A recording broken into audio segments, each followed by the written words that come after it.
Dzina la Atate ndi la Mwana ndi la Mzimu Woyera. Amen. Ambuye bwerani mudzandithandize. Ulemu ukhale kwa Atate ndi kwa Mwana ndi kwa Mzimu Woyera, monga panali poyamba, tsopano ndi masiku onse, ndi pa nthawi zosatha. Amen. Ino ndi nthawi yathu yovomerezeka. Ichi ndi chipulumutso chathu. Pemphero ndi kusala ndizo chiyembekezo chathu, kudzilanga mayitanidwe athu. Mulungu wokhululukira ndi wachikondi, chifundo choposa milingo yonse. Inu nokha mungatipatse mtendere, inu chuma chathu choyera. Ambuye tiyang'anireni ife tonse, yang'anani pa zokhumba zathu. Ndife fumbi ndipo ku fumbi tidzakhala tikubwerera. Inu Ambuye wamoyo, tikwezeni. Thupi latibweretsera kukhumudwa. Imvani kudandaula kwathu, tipatseni ife chisangalalo chosatha. Ulemu ukhale kwa Atate ndi kwa Mwana ndi kwa Mzimu Woyera, monga panali poyamba, tsopano ndi masiku onse, ndi pa nthawi zosatha. Amen. Chilimbi 1. Mupembedze chauta Mulungu ndi Ambuye anu, muwatumikire iwo okha. Chauta adawuza Mbuye wanga kuti, khala kudzanja langa lamanja mpaka nditasandutsa adani ako kukhala ngati chopondapo mapazi ako. Chauta adzakuza ufumu wako wamphamvu kuchokera ku Ziyoni, khala mfumu yolamulira adani ako. Anthu ako adzidzapereka mwaufulu. Anthu ako adzadzipereka mwaufulu pa tsiku limene udzaonetse mphamvu zako pa phiri loyera. Anyamata ako adzabwera kwa iwe mu unyinji wawo, monga mmene mame amabwerera mmamawa. Chauta walumbira ndipo sadzasintha maganizo ake akuti ndiwe wansembe mpaka muyaya, unsembe wake wonga uja wa Melikizedeki. Ambuye ali pambali pako, adzaphwanya mafumu pa tsiku la mkwiyo wawo. Adzamwa mu mtsinje wa mnjira ndipo adzaweramutsa mutu monyadira. Ulemu ukhale kwa Atate ndi kwa Mwana ndi kwa Mzimu Woyera, monga panali poyamba, tsopano ndi masiku onse, ndi pa nthawi zosatha. Amen. Mupembedze chauta Mulungu ndi Ambuye anu, muwatumikire iwo okha. Chilimbi 2. Iyi ndi nthawi yoyenera kulandira zaulere za chauta, tsiku limene mungathe kupulumutsidwa. Pamene Israeli adatuluka ku Igupto, pamene banja la Yakobe lidatuluka kuchokera ku mtundu wa anthu wachilankhulo chachilendo, Yuda adasanduka malo opatulika a chauta. Israeli adasanduka anthu a mu ufumu wake.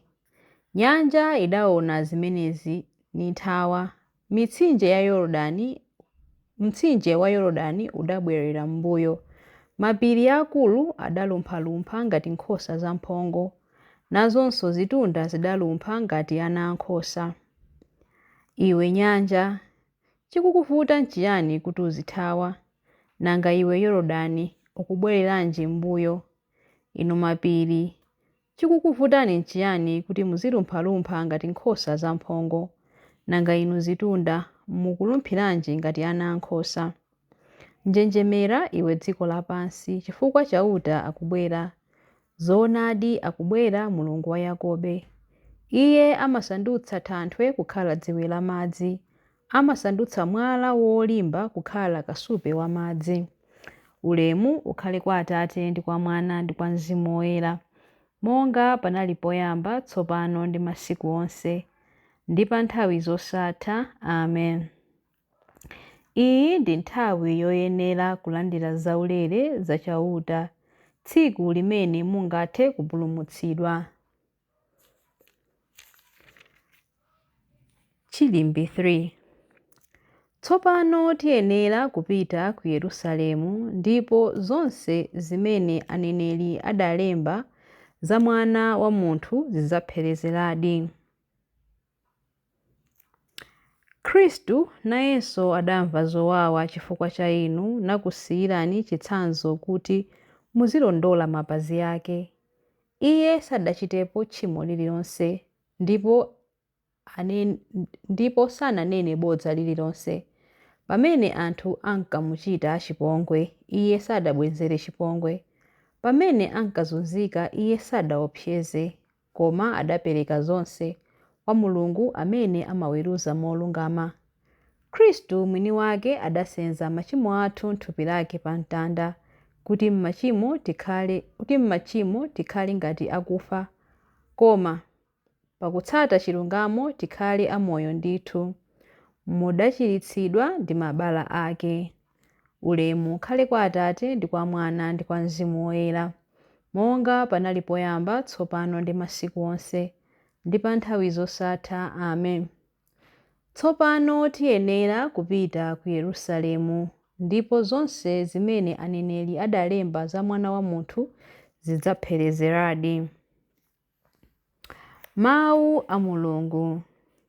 Mawu akuchokera mu buku la 1 Korinto 9 vesi ya 24 mpaka 25. Monga inu simudziwa kuti pa mpikisano waliwiro onse amathamanga, koma mmodzi yekha ndiye amalandira mphotho?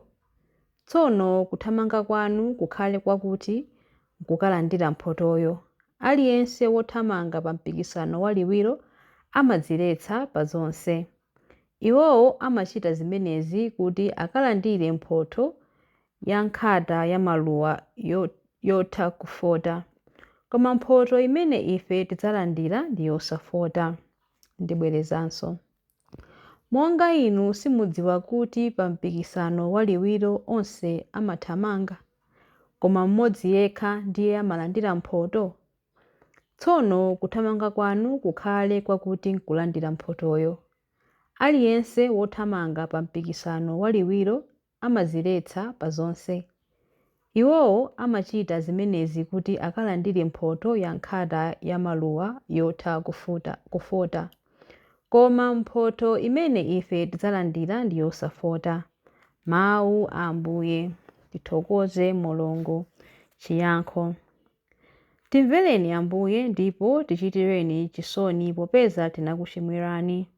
Timvereni Ambuye ndipo tichitireni chisoni popeza tinakuchimwirani. Yesu Khristu, imvani madandaulo athu odzichepetsa popeza tinakuchimwirani. Ulemu ukhale kwa Atate ndi kwa Mwana ndi kwa Mzimu Woyera. Timvereni Ambuye ndipo tichitireni chisoni popeza tinakuchimwirani. Chilimbi cha nyimbo ya Amayi Mariya. Yesu adati, choka Satana, paja malembo akuti, uzipembedza Ambuye Mulungu wako ndipo uziwatumikira iwo wokha. Pamenepo Satana adamusiya, angelo nkubwera kumadzamutumikira Yesu.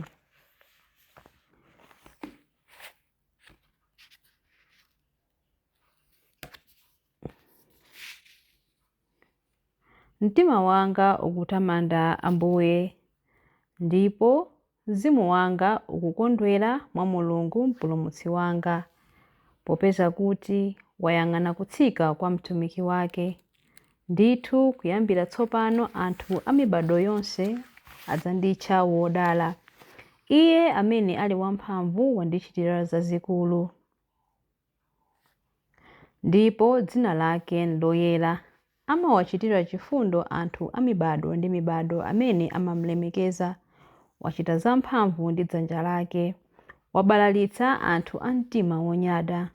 Mafumu amphamvu wawatsitsa pa mipando yawo yaufumu.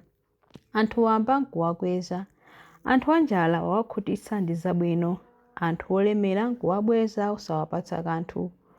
Wadzathandiza anthu ake Aisraeli pokumbukira chifundo chake. Izi ndi zomwe adalonjeza kuti adzawachitira makolo athu akale aja, Abrahamu ndi zidzukulu zake mpaka muyaya. Ulemu ukhale kwa Atate ndi kwa Mwana ndi kwa Mzimu Woyera, monga panali poyamba, tsopano ndi masiku onse, ndi pa nthawi zosatha. Amen.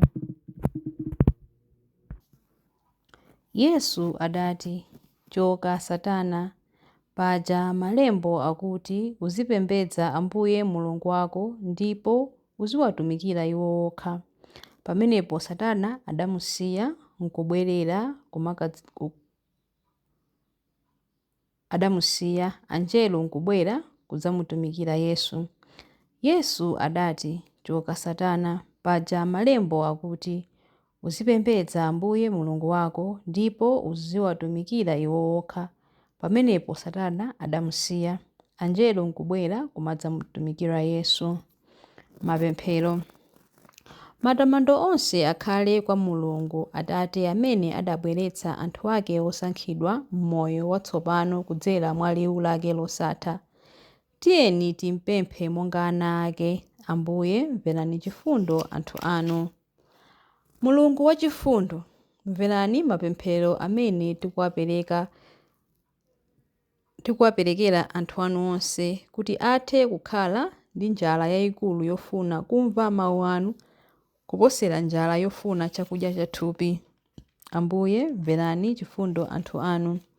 Tipatseni chikondi choona ndiponso chogwirira ntchito fuko lathu ndi mtundu wonse wa anthu, kuti masiku onse tizitha kugwira ntchito yomanga dziko la mtendere ndi mafuno abwino.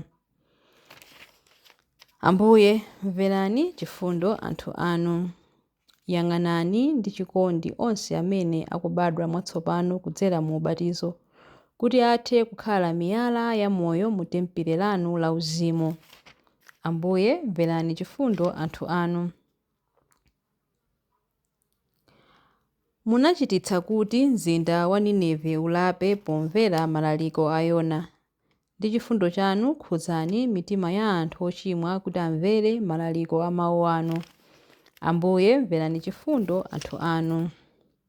Anthu amene ali kumwalira athe kupita ndi chiyembekezo kukakumana ndi Yesu mweruzi wawo, athe kusangalala pa nthawi zosatha m'masomphenya a ulemerero wanu.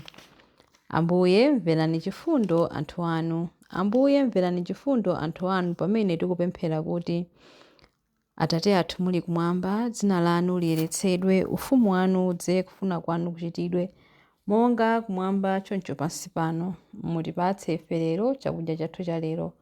Mutikhululukire ife zochimwa zathu monga ifenso takhululukira adani athu. Musatisiye ife m'chinyengo, koma mutipulumutse ife kwa zoyipa. Amen. Tipemphere.